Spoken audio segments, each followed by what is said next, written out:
Saat ini kalau kita perhatikan kasus Vina dan juga Eki ini sepertinya ada sedikit pergeseran. Kalau awalnya masyarakat itu fokus kepada pencarian 3 DPO, tetapi sepertinya sekarang bertolak belakang. Kesannya adalah yang sekarang sedang menjadi perhatian masyarakat Indonesia adalah bagaimana caranya membebaskan ke-7 orang yang saat ini masih mendekam di dalam penjara karena mereka sudah divonis pada 2017 lalu mendapatkan hukuman seumur hidup. Karena masyarakat, aku lihat kecenderungannya semakin banyak yang merasa bahwa vonis tersebut sepertinya ada kesalahan. Para terpidana sepertinya bukanlah pelaku.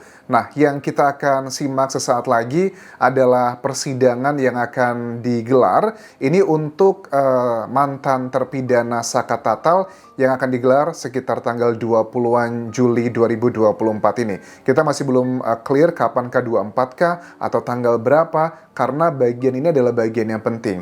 Yang juga nggak kalah hebatnya, kita juga ada keterangan dari sejumlah purnawirawan, bahkan juga dari salah satu anggota Kompolnas mengatakan terkait dengan CCTV. Sebenarnya CCTV dari kasus Vina dan Eki ini apakah beneran sama sekali tidak ada? Kalau aku simak dari keterangan anggota Kompolnas ini bahwa dikatakan kami sudah ngobrol langsung dengan penyidik dari Polda Jawa Barat. Katanya CCTV itu memang ada, tetapi CCTV-nya itu jaraknya cukup jauh dari lokasi TKP. Tetapi banyak yang bilang juga pada saat aku bahas ya di live sebelumnya, banyak yang bilang terkait dengan 3 novum yang akan diajukan oleh tim kuasa hukumnya Saka Tatal. Bu Titin kan mengatakan di wawancara dengan Karni Ilyas bahwa kami sudah mengajukan pada saat ke Pengadilan Negeri Cirebon itu ada 1 novum. Tapi sekarang kami sedang menunggu 2 novum baru lagi.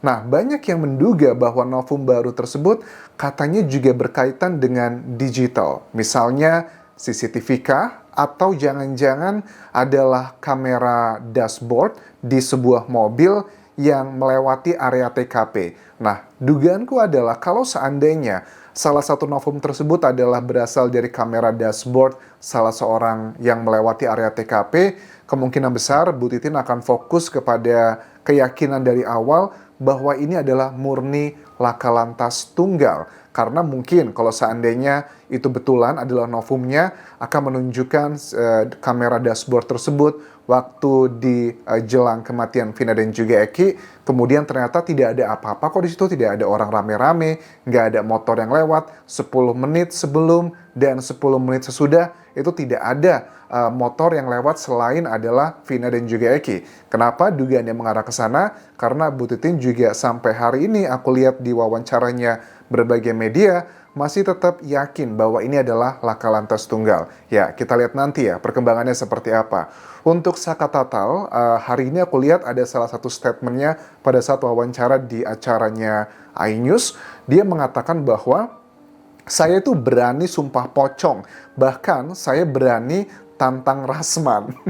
Karena Rasman adalah sosok yang sangat kontra sekali sepertinya dengan Saka Tatal. Karena dikatakan begini, Rasman bilang, yang mengajukan gerasi itu Saka Tatal juga termasuk. Syarat pengajuan gerasi adalah si terpidana tersebut sudah mengakui perbuatannya dan mengakui penyesalannya. Tapi kan ternyata ditolak sama Presiden Jokowi. Dan ini adalah bagian yang secara hukum memang masuk akal. Tetapi kita nggak tahu nih cerita di balik ini apa. Karena bisa aja Saka Tatal di usianya yang sangat muda, ya sudahlah, yang penting Saka Tatal bisa. Apakah Saka Tatal mengajukan gerasi juga? Karena kan dia cuman mendapatkan hukuman kan cuman 8 tahun sekian, bukan cuman ya maksudku ya. Tapi ya tidak sebanding lah dengan yang lainnya mendapatkan hukuman seumur hidup.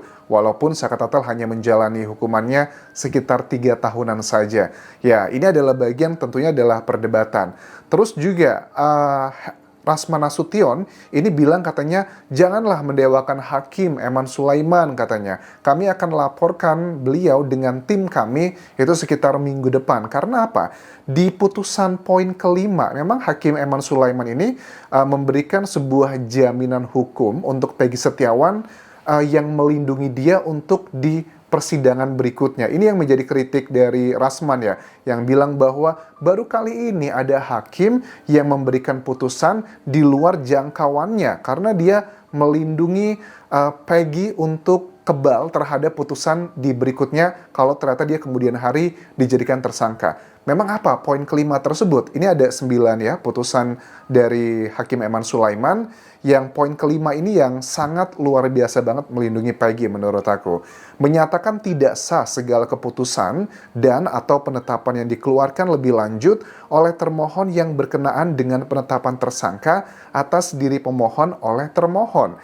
Poin utamanya adalah ya lebih lanjutnya tersebut. Jadi ini adalah bagian yang sudah kayak sebagian netizen bilang bahwa persidangan pra-peradilan rasa persidangan materi pokok. Ya, suka tidak suka ini sudah bagian adalah mengarah ke bagian materi pembuktian. Dan aku melihat hari ini ada beberapa hal terkait dengan Hakim Eman Sulaiman yang ngebuat masyarakat juga semakin simpati. Ternyata hartanya beliau, aku cek di sini dari LHKPN, Laporan Harta Kekayaan Penyelenggara Negara, itu total hartanya adalah 774.465.736 dalam bentuk bangunan, rumah, tanah, dan juga kendaraan motor. Tetapi beliau punya hutang ini 480.434.229. Jadi netnya setelah dikurangin hutang, total hartanya itu cuma 294.031.507. Ya, dugaanku sih ini mungkin karena hutang itu mungkin punya KPR rumah kan belum lunas, itu adalah bagiannya. Dan hanya punya motor Honda, rilisnya ini keluaran tahun 2013.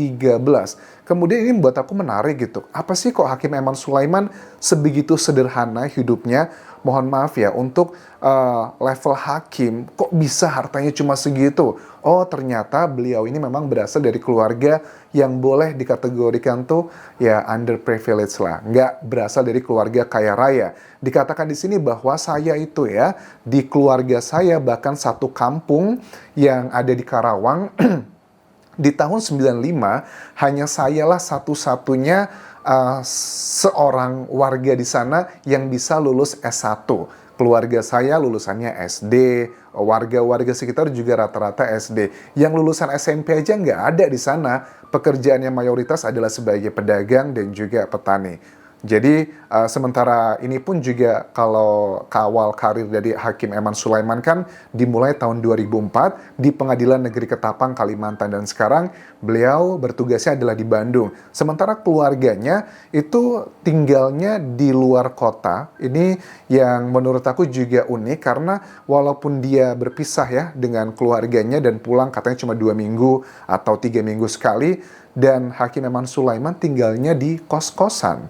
Ini nggak ngerti nih, kos-kosannya apakah, ya maksudku kos-kosan seelit apapun ya kategorinya masih kos-kosan. Aku pikir ya paling tidak disewakan rumah. Karena kalau kita lihat ya, dari ya di swasta kan ya, CEO atau level-level tinggi, paling minim juga disewakan apartemen yang 1 bedroom lah atau 2 bedroom. Tetapi kok seorang hakim disewakan hanya kos-kosan? Apakah kos-kosannya sekecil kayak anak-anak kos yang kuliah begitu? Ataukah sudah layak ya? I don't know. Tapi dikatakan bahwa alasannya begini. Karena hakim di Bandung itu kan banyak, ada sekitar 40-an. Sementara rumah dinas itu jumlahnya terbatas, hanya 15-an. Makanya sisanya itu dikoskan semua. Tapi sayang kos ini juga dibayarin sama negara. Dan kesederhanaan dari Hakim Eman Sulaiman tuh memang kelihatan banget dari penampilannya, pakaiannya, terus juga kendaraan yang diakui bahwa hanya punya motor Honda tahun 2013, bahkan setiap hari saat dia ngantor, itu katanya dia jalan kaki. Aku rasa sih untuk fasilitas seorang hakim pasti ada keamanan lah ya. Pada saat beliau harus keluar kota kemana, ya harus pasti mendapatkan keamanan. Karena itu adalah salah satu bagian resiko pekerjaan. Terus yang aku juga semakin kagum sebenarnya, dikatakan bahwa saya memutuskan untuk menjadi hakim itu sebenarnya karena saya masa kecil itu melihat ada banyak sekali berita-berita ketidakadilan yang menimpa orang-orang kecil. Dari dulu saya sudah pengen katanya menjadi seorang penegak hukum, tapi saya nggak tahu mau jadi polisi kah, mau jadi pengacara, mau jadi jaksa, pokoknya pengen jadi penegak hukum. Nah setelah kuliah, beliau ini menyadari bahwa begini, kalau saya cuma jadi pengacara, ya kan cuma bisa meminta saja. Kalau untuk jaksa, juga sama, kurang lebih adalah memohon juga. Jadi saya tuh pengen memutuskan, ya saya harus menjadi hakim, dan saya mau menjadi hakim yang adil. Semakin besar tanggung jawabnya, itu katanya semakin besar pahalanya. Terus kalau ada yang mengatakan bahwa keadilan itu tidak ada, ataupun keadilan itu bisa dibeli, ya tidak bagi dia, dan orang-orang yang berlaku seperti itu tempatnya adalah di keranjang sampah. So, secara kredibilitas, aku sangat kagum ya dengan seseorang yang hidup sederhana seperti ini. Jangankan menjadi seorang hakim. Hakim tuh level tinggi loh.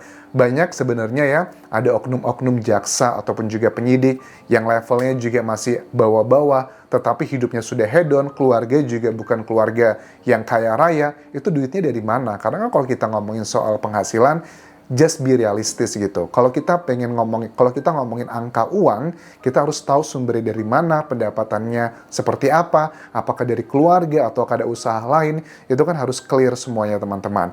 Dan untuk Hakim Eman Sulaiman, dengan kritik dari timnya Rasman dan juga sebagian orang yang menilai bahwa hakim ini jangan terlalu didewakan lah, dia juga manusia biasa, ada banyak oknum-oknum juga yang katanya tidak benar. Tapi kalau Hakim Eman Sulaiman hartanya aja nggak sampai 300 juta, aku tidak melihat bagaimana seorang Hakim Eman Sulaiman ini melakukan hal-hal yang tidak pantas, yang diduga adalah kayak disogok dan sejenisnya.